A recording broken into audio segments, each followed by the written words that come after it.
दोस्तों नमस्कार, बहुत बहुत स्वागत है आपका आपके अपने चैनल खुद रंग पर। साथियों, जम्मू कश्मीर से बड़ी खबर है, बहुजन समाज पार्टी से जुड़ी हुई खबर है। आप सभी को पता है कि जम्मू कश्मीर में बहुजन समाज पार्टी चुनाव लड़ रही है और मजबूती के साथ चुनाव लड़ रही है।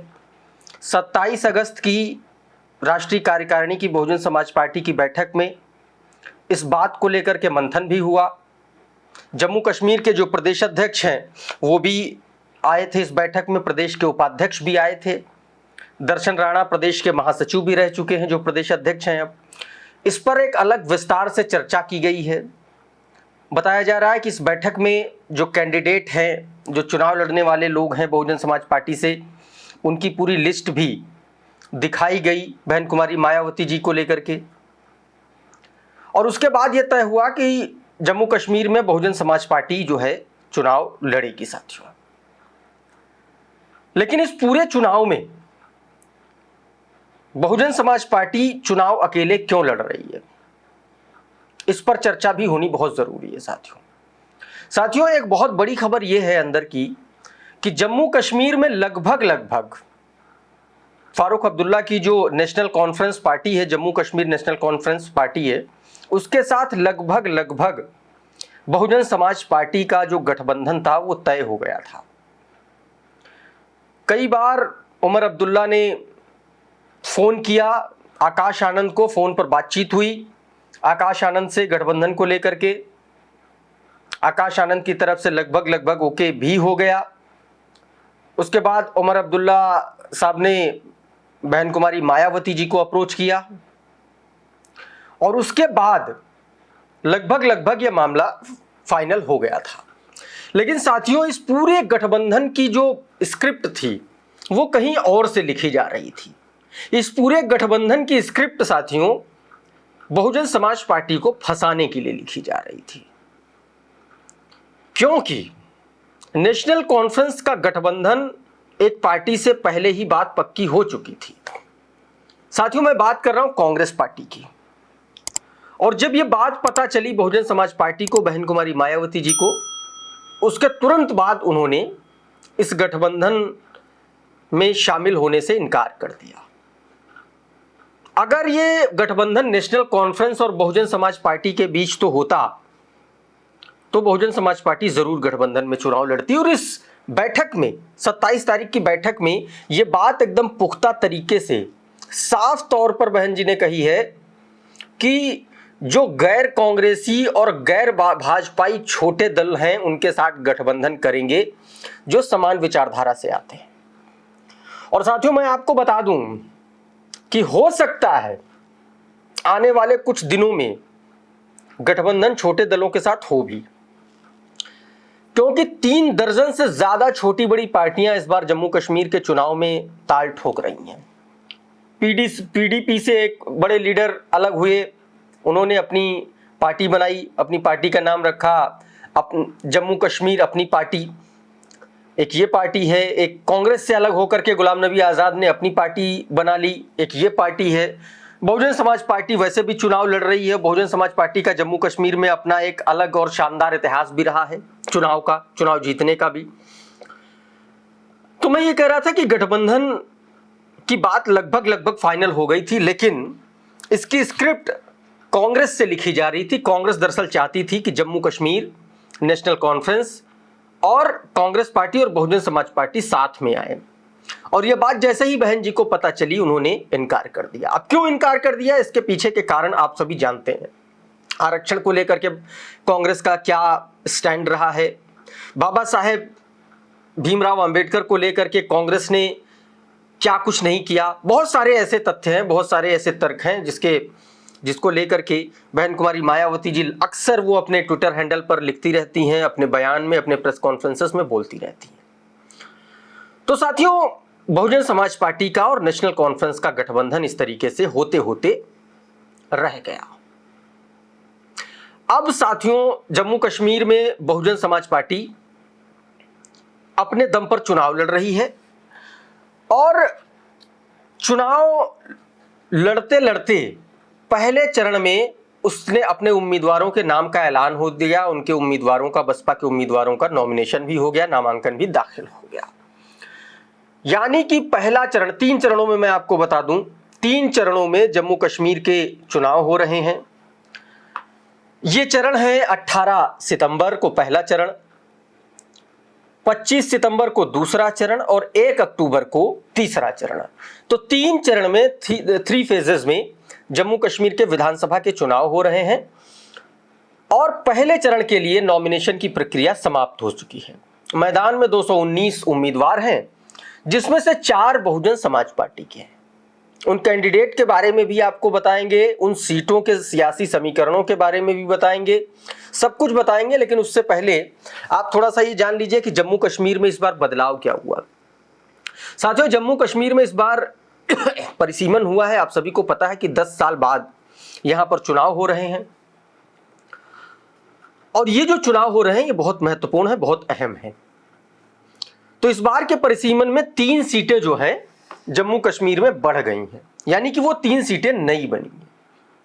और पहले फेज में साथियों टोटल 24 विधानसभा सीटों पर चुनाव होना है। 24 सीटों में से सिर्फ 4 सीटों पर बहुजन समाज पार्टी चुनाव लड़ रही है पहले चरण में। उन पहले चरण में कौन कौन सी सीटों पर बहुजन समाज पार्टी चुनाव लड़ रही है, कौन कौन से कैंडिडेट उतारा है उसने, इसके बारे में पहले आपको मैं बता देता हूं साथियों। और उसके बाद जम्मू कश्मीर का पूरा ओवरऑल खाका समझने की कोशिश करेंगे। तो साथियों 4 कैंडिडेटों के नाम जो है ऐलान हो चुका है, घोषित हो चुके हैं। जो जम्मू कश्मीर के प्रदेश अध्यक्ष हैं दर्शन राणा, उन्होंने इन सीटों पर नामों का ऐलान किया है साथियों। तो भद्रवाह एक विधानसभा सीट है जम्मू कश्मीर की। भद्रवाह से बहुजन समाज पार्टी ने मीनाक्षी भगत को, तेज तर्रार महिला हैं, युवा हैं, उनको टिकट दिया है। मीनाक्षी भगत ने नॉमिनेशन फाइल किया है। नॉमिनेशन फाइल करने के बाद उन्होंने मीडिया से बातचीत की भी है, वो भी मैं आप लोगों को सुनाऊंगा।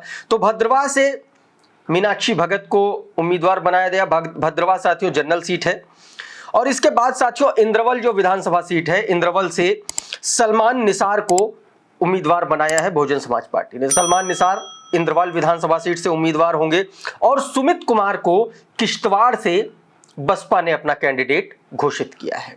इसके अलावा साथियों अरशद किचलू को पाडेर नागसेनी सीट से, विधानसभा सीट से अपना कैंडिडेट बनाया। साथियों ये जो सीट है पाडेर नागसेनी, ये सीट नई बनी है, यानी कि इस पर पहली बार चुनाव होंगे। बाकी के जो 3 सीटें हैं वो पुरानी सीटें हैं। हमारी पार्टी का जो मैनिफेस्टो है वो है संविधान। तो हम संविधान जो कि सबके लिए लिखा गया है, हम उस पर बिलीव करते हैं। तो हम अपने लोगों के लिए काम करना चाहते हैं। यहाँ पे लोग आते हैं, आपसे वादा करते हैं, हम झूठे वादे नहीं करेंगे। हम आपके लिए काम करने आए हैं, हम आपके लिए काम करेंगे। किया तो क्या कुछ मुद्दा रहेगा आपको इस चुनाव को लेकर? दीपक जी, आज डेमोक्रेसी का बहुत बड़ा त्यौहार है। जो हिंदुस्तान की खूबसूरती है वो इसकी डाइवर्सिटी है। ये एक ऐसा गुलदस्ता है जिसमें हर किस्म के फूल जो हैं उभरते हैं। इसी कड़ी में बहुजन समाज पार्टी जो हर मंच पे मुसलमानों की, दलितों की, पिछड़े हुओं की, आदिवासियों की, गरीबों की हर मंच पे यकसा नुमाइंदगी करती है। तीनों कैंडिडेट जो हैं किश्तवाड़, पाडर नागसेनी और इंदरवाल से तीनों पढ़े लिखे कैंडिडेटों ने जो है अपना नॉमिनेशन फाइल किया हुआ है। मैं किश्तवाड़ की बागोयर आवाम से, बिलखुसूस पाडर नागसेनी, इंदरवाल की आवाम से गुजारिश करूंगा कि वो पढ़े लिखे लोगों को, अक्सर रोष मलार रहता है लोगों को कि पढ़े लिखे लोग जो है वो सियासत में नहीं आते हैं। तो आज हमने उनको एक मौका दिया है कि पढ़े लिखे लोग जो है वो सियासत में आ रहे हैं, उनके रोशन मुस्तकबिल के लिए वो बहुजन समाज पार्टी के हक में होगा। अब मैं आपको बता देता हूं एक एक करके साथियों कि किस सीट पर क्या स्थिति रही है जम्मू कश्मीर में। भद्रवाह सीट की सबसे पहले बात कर लें, जहां से मीनाक्षी भगत को कैंडिडेट बनाया है। पिछली बार बहुजन समाज पार्टी यहां से चुनाव लड़ी थी, संजय कुमार यहां से चुनाव लड़े थे, बहुत अच्छा कुछ प्रदर्शन कर नहीं पाए थे, मात्र 374 वोट मिला था उनको। इस सीट पर साथियों दिलीप सिंह भारतीय जनता पार्टी के कैंडिडेट थे, उन्होंने चुनाव लड़ा था और वो जीते थे। दूसरे नंबर पर साथियों यहां पर कांग्रेस रही थी और तीसरे नंबर पर Jammu Kashmir Peoples Democratic Party रही थी साथियों। तो इस तरीके से बहुजन समाज पार्टी ने यहाँ पर अपना कैंडिडेट मीनाक्षी भगत के तौर पर उतारा है। ये सामान्य सीट है साथियों। इस सीट पर 1 लाख से ज्यादा वोटर हैं और जम्मू कश्मीर में बहुत कम ऐसी सीटें हैं जहां पर 1 लाख से ज्यादा नंबर ऑफ वोटर्स हैं।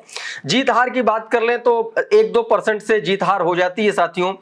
आप ये समझिए कि जो मार्जिन होता है वो बहुत कम होता है। 1496 वोटों के मार्जिन से सिर्फ भारतीय जनता पार्टी के कैंडिडेट इस सीट से जीते थे। अब साथियों बात कर लेते हैं इंद्रवल विधानसभा सीट की। तो इंद्रवल विधानसभा सीट में भी साथियों कांग्रेस के कैंडिडेट चुनाव जीते थे।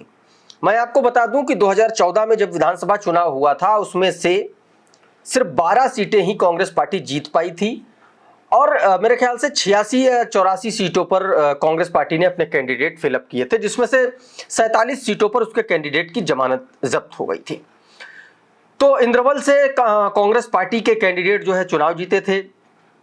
ये थे गुलाम मोहम्मद सरूरी। अब ये कांग्रेस में नहीं है, अब ये गुलाम नबी आज़ाद की जो नई पार्टी है उसमें चले गए हैं। और दूसरे नंबर पर साथियों भारतीय जनता पार्टी रही थी। इस सीट पर बहुजन समाज पार्टी का बहुत खराब, बहुत बुरा प्रदर्शन रहा था।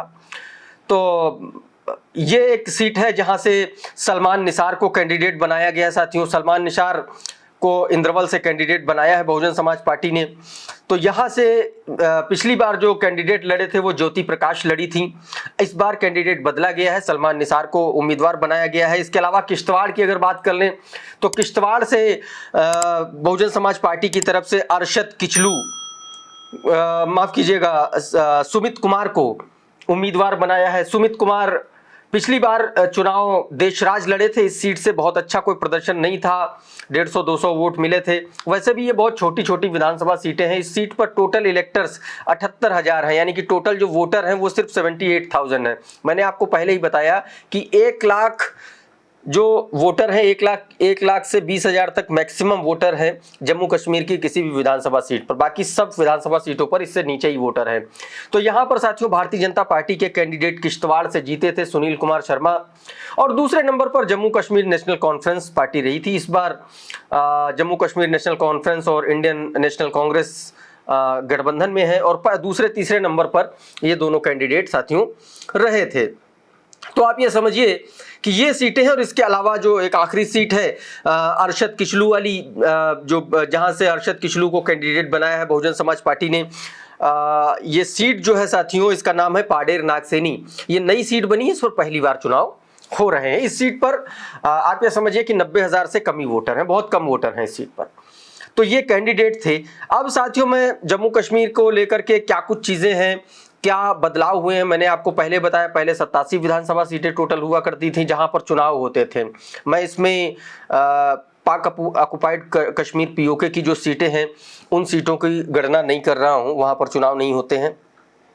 तो साथियों ये एक बड़ा बदलाव है। 3 सीटें, यानी कि इस बार 90 विधानसभा सीटों पर चुनाव होंगे। पिछली बार 87 सीटें थी साथियों। जो 90 विधानसभा सीटें हैं इसमें से 74 सीटें हैं जो सामान्य वर्ग के लिए हैं और 9 सीटें जो हैं वो अनुसूचित जनजाति यानी कि एसटी के लिए, शेड्यूल ट्राइब वर्ग के लिए आरक्षित हैं और 7 सीटें जो हैं वो शेड्यूल कास्ट के लिए आरक्षित है, एससी के लिए आरक्षित है। 9-7-16 सीटें हैं ऐसी हैं जो रिजर्व हैं और 74 सीटें ऐसी हैं जो सामान्य वर्ग से आती हैं साथियों। तो ये एक पूरा जम्मू कश्मीर का लेखा है।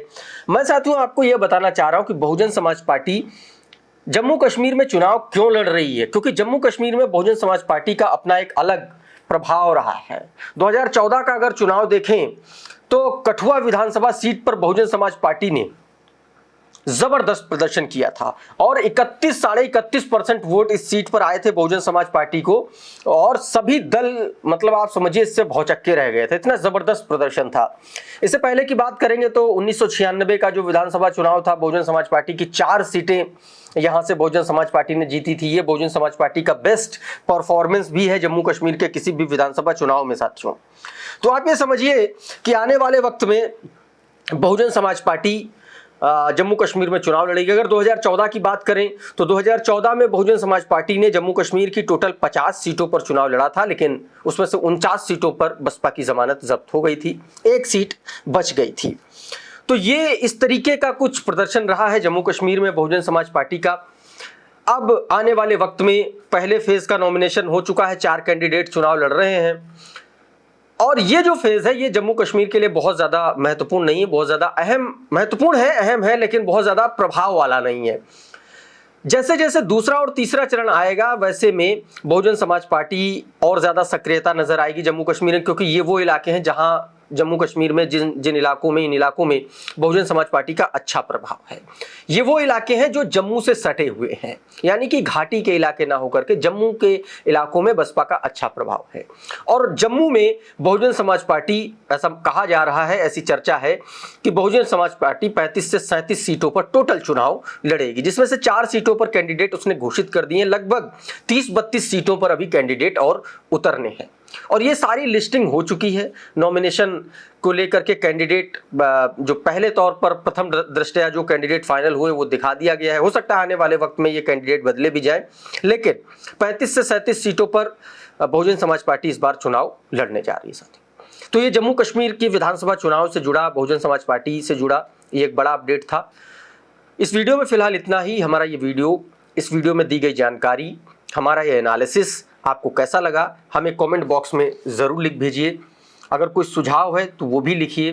किस तरीके के टॉपिक पे आप और ज़्यादा वीडियोस चाहते हैं, लाइव चाहते हैं, ये भी ज़रूर लिखा करिए ताकि उससे हेल्प मिलती है, मदद मिलती है और मैं आप लोगों के हिसाब से चीज़ों को क्रिएट कर सकूं साथियों।